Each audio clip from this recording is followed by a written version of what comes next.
Hasil diskusi kami kemudian Pak Haji menuliskan surat eh, tentang kesalahan-kesalahan yang sangat fatal tersebut dalam putusan PUU 36 2012. Pak Haji menuliskan surat kepada kesembilan hakim konstitusi. Surat tersebut cukup panjang, 42 halaman plus 13 lampiran. Dan Pak Haji menuliskan surat tersebut Pak Haji beri judul Tahafut Al-Kanun. Seperti ini suratnya.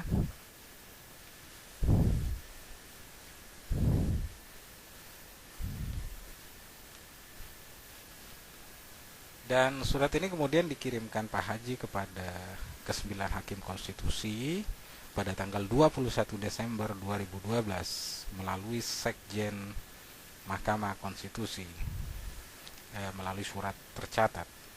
Tahafut Al-Kanun yang dikirimkan oleh Pak Haji ini mengingatkan kepada kesembilan hakim konstitusi agar kesalahan disfungsi koneksi 10.000 sinaptik urat-urat saraf yang ada di otak hakim-hakim konstitusi, kesalahan tersebut tidak diulangi lagi. Disfungsi koneksi ini tidak diulangi lagi terhadap perkara-perkara lainnya yang terkait dengan pasal 11 UUD 1945. Kami kira perkara kami belumlah diputus. Sekarang 41 PUU 2012 belum diputus, tapi ternyata perkara kami tersebut telah diputus pada tanggal 7 November 2012. Diputuskan sebelum Tahafut Al-Kanun ini kami kirim. Dan kami tidak tahu apakah setelah RPH kami tanggal 7 November 2012 tersebut ada RPH lainnya seperti pada kasusnya yang dialami oleh Kang Mas Effendi Ghazali. Tahafut Al-Kanun yang dikirimkan kepada kesembilan hakim konstitusi itu sekaligus itu mengingatkan kepada kesembilan hakim konstitusi bahwa sebenarnya mereka sudah sangat-sangat tidak layak diberikan tugas dan wewenang memutuskan nasib bangsa ini. Sangat tidak layak diberikan tugas dan wewenang memutuskan nasib bangsa ini, karena bisa gawat jika yang memutuskan nasib bangsa ini mengalami disfungsi koneksi urat saraf di otaknya. Dan ini sama gawatnya seperti kita menyerahkan setir kepada sopir yang buta matanya. Akhirnya yang terjadi bisa tenggelam kita masuk jurang republik ini. Silakan Indonesia baca sendiri saja Tahafut Al-Kanun ini. Tidak perlu pakai otak membacanya, karena ini sangat-sangat mudah dipahami. Yang diperlukan dalam membacanya adalah hati yang lapang dan nurani yang tulus, agar ada hasil bacaan itu untuk masa depan republik ini. Dalam putusan Mahkamah Konstitusi dalam perkara nomor 36 PUU 2012 perihal pengujian terhadap Undang-Undang nomor 22 tahun 2001 tentang minyak dan gas bumi, perhatikan pada alinea 319. Di situ disebutkan bahwa menurut mahkamah bla bla bla bla bla, pasal 1 huruf bla bla bla bla Undang-Undang nomor 24 tahun 2000 tentang perjanjian internasional yang merupakan penjabaran dari pasal 11 ayat 3 UUD 45 telah memberikan definisi bla bla bla bla bla bla. Lihat lagi nanti di Tahafut Al-Kanun. Inilah kesalahan yang sangat-sangat fatal itu. Inilah tahafud al-kanun itu. Karena ini fakta retina mata bahwa pasal 11 ayat 3 UUD 1945 itu ditetapkan pada perubahan ketiga UUD 1945, dan itu ditetapkan pada tanggal 10 November 2001. Sementara Undang-Undang Nomor 24 Tahun 2000 tentang Perjanjian Internasional itu ditetapkan tanggal 23 Oktober 2000. Jadi, jelas bahwa pasal yang disebutkan oleh mahkamah ini dalam Undang-Undang tentang Perjanjian Internasional itu bukanlah penjabaran dari UUD 1945. Karena undang-undang itu ditetapkan lebih dahulu daripada perubahan UUD 1945. Inilah kesalahan yang sangat-sangat fatal. Tidak mungkin anak lahir duluan daripada ibunya. Ini fakta retina mata. Ini masalah koneksi 10.000 urat saraf di otak. Dan yang pasti bahwa pasal 11 UUD 1945 itu berada di bab tentang presiden. Itu tentang tanggung jawab Presiden Republik Indonesia terkait tema-tema perjanjian internasional. Dan itu justru merupakan koreksi UUD 45 atas tafsir-tafsir ganda yang tidak jelas tentang tanggung jawab presiden dalam perjanjian internasional tersebut. Dan seharusnya setelah ditetapkannya UUD 1945 perubahan ketiga tersebut, seharusnya undang-undang yang sebelumnya, undang-undang tentang perjanjian internasional itu dilakukan perubahan mengikuti amanat yang ada pada UUD 1945 pasca perubahan tersebut. Bukan justru sebaliknya bahwa undang-undang tersebut memaksakan untuk diikuti oleh UUD 1945. Karenanya menurut kami sangat aneh bahwa MK sepertinya sudah melakukan hal yang aneh bin ajaib. MK sepertinya, tugas MK sebenarnya adalah memberikan tafsiran terhadap undang-undang. Tafsiran terhadap undang-undang terkait kesesuaiannya dengan UUD 1945. Bukan malah sebaliknya menafsirkan UUD 45 untuk menjadi legitimasi atas undang-undang yang ada sebelumnya. Ingat bahwa Undang-Undang Perjanjian Internasional, Undang-Undang tentang Perjanjian Internasional itu sudah ada pada waktu pembahasan tentang perubahan ketiga UUD 1945. Tidak akan sebodoh itu para anggota MPR RI kalau mereka sebenarnya sudah tahu bahwa itu undang-undang ada. Munculnya perubahan ini itu sebagai tafsir, koreksi atas tafsiran ganda yang justru ada pada pada undang-undang tentang perjanjian internasional tersebut. Jadi bahwa sekali lagi bahwa ini adalah tahafud al-kanun dan MK harus bertanggung jawab. Hakim-hakim MK harus bertanggung jawab atas kesalahan tersebut. Inilah yang menyedihkannya, sangat-sangat menyebalkan bahwa pertimbangan hakim konstitusi dalam perkara 36 PU tersebut adalah pertimbangan yang asbun, asal bunyi, dan ujungnya bahwa putusan Mahkamah Konstitusi dalam perkara 36 PU 2012 itu adalah putusan yang abal-abal, putusan yang asbun. Dan lebih menyebalkannya lagi bahwa kalau ke-9 hakim MK tidak tahu tentang itu. Ini jelas terkait masalah koneksi 10.000 urat saraf yang ada pada otak hakim-hakim MK itu.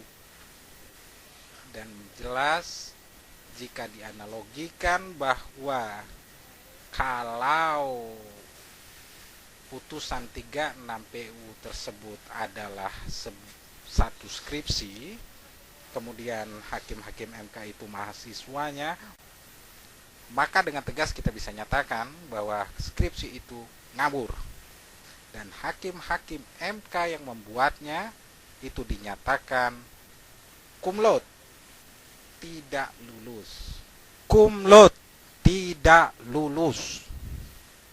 Indonesia, silahkan baca lagi tahafudz hal kanun itu. Sekali lagi tidak perlu otak dengan membacanya tidak perlu pakai otak. Karena itu sangat-sangat mudah dipahami. Sekali lagi yang dibutuhkan dalam membacanya adalah hati yang lapang dan nurani yang tulus agar ada hasilnya itu bacaan untuk Indonesia ke depan. Dan yang pasti mohon jangan memberikan tanggapan atas tahafudz al-kanun itu kalau belum membacanya, karena bisa jadi nanti Anda asbun juga. Karenanya bacalah, ingatkan kami kalau kami salah. Bacalah, bacalah, bacalah. Nah, karena adanya tahafudz al-kanun dalam pertimbangan induk dari pertimbangan mahkamah tadi, maka yang terjadi selanjutnya adalah turunan-turunan yang juga ngawur dalam pertimbangan tersebut. Karena ini ngawur, ini biasanya ditutupilah dengan feature-feature yang heboh dan sensasional. Ini fenomena standar. Karena banyaknya dosa turunan di dalam putusan tersebut, akhirnya dikeluarkanlah putusan yang heboh dan sensasional dan wow itu. Wow. BP Migas dibubarkan. Wow. Indonesia, kami bukan tukang minyaknya pemerintah. Kami bukan juga pemegang KKS-nya BP Migas. Tapi menurut kami bahwa ketika kita bicara tentang kedaulatan, yang utama itu adalah isinya, bukan feature tampilannya.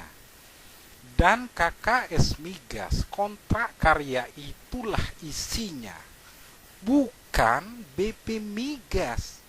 Itu cuma feature-nya saja. BP Migas itu cuma mejanya saja. Karenanya logika yang sangat aneh. Ketika kita berbicara tentang kedaulatan, kita malah terperangkap pada urusan-urusan tampilannya, pada mejanya saja. Dosa turunan putusan ketika menyatakan bahwa mejanya kita ganti baru, tapi isinya tetap yang lama. Itukah kedaulatan? Putusan yang aneh, meja yang baru dengan kertas yang lama. Kenapa tidak meja yang lama dengan kertas yang baru? Atau sekalian saja kedua-duanya diganti baru. Putusan yang mantap, yang berdaulat, ketika menyatakan bahwa bubarkan BP Migas dan haramkan itu KKS. Itu baru berdaulat namanya. Jika hanya BP Migas dibubarkan dan diganti dengan apapun itu namanya, Sementara KKS-nya masih KKS model yang lama dan tanpa tendeng aling-aling karena dosa turunan disfungsi koneksi urat saraf ini tadi, tanpa tendeng aling-aling diberikan label oleh ke-9 hakim MK sebagai hanya sebuah kontrak yang bersifat keperdataan dan tunduk pada hukum-hukum keperdataan saja. KKS bukan suatu kontrak yang menimbulkan hak dan kewajiban di bidang hukum publik. Ini tentu konyol, karena seperti hakim-hakim MK seperti sedang terbuai menonton pertandingan, menonton sirkus kata teori-teori jadul berbahasa company Londo. Karena faktanya dalam hitungan menit KKS itu bisa berubah menjadi kontrak yang bernomenklatur perjanjian internasional. Dalam hitungan menit, KKS itu bisa mendarat di arbitrase internasional. Dalam hitungan hari, KKS itu bisa berdenominasi kerugian bagi seluruh rakyat Indonesia. Apa hakim MK didengar di sana? Kalau sudah begitu, hayo, apa hakim MK bisa mencegah itu di arbitrase internasional? Inilah kekonyolan sebenarnya. Indonesia, kedaulatan yang mana? Kalau dalam hitungan hari KKS itu bisa mendarat di arbitrase internasional dan bisa berdenominasi rupiah kerugian bagi seluruh rakyat Indonesia. Misalnya Indonesia dinyatakan harus mengganti kerugian itu KKS, kerugian si tukang minyak pemegang KKS itu. Indonesia terpaksa membayar. Apa itu bukan kerugian negara? Karenanya cobalah berpikir yang lebih masuk di akal. Lucu. Apa maksudnya hakim-hakim MK bahwa jika BPD Migas dibubarkan bahwa kita telah berdaulat? Itu apa? Apa mungkin maksud hakim-hakim MK itu bahwa kalau BP Migas sudah dibubarkan maka kita berdaulat? Berdaulat untuk menulis KKS itu bebas berdaulat, mau nulis pakai tulis tangan, mau nulis pakai pena, pensil. Berdaulat itu mungkin maksud hakim-hakim MK ini tadi, berdaulat bebas, mau nulis KKS itu mau diketik, mau pakai warna apa, ketik hurufnya. Ya sudah, kalau memang begitu kenapa tidak sekalian saja KKS itu ditulis pakai krayon atau spidol, biar makin warna-warni dan makin heboh itu KKS. Mungkin itu maksud ke-9 hakim MK tentang kedaulatan, bebas menulis, bebas buta huruf. Astaga. Indonesia, coba ingat lagi perkara Karahabodas yang menyebalkan itu. Perkara yang menyebalkan karena ini masalah ada satu tanah di tanah air beta ini yang terpaksa kita status quo kan. Dan kita status quo kan menunggu putusan dari pengadilan negara lain. Dan kemudian di sana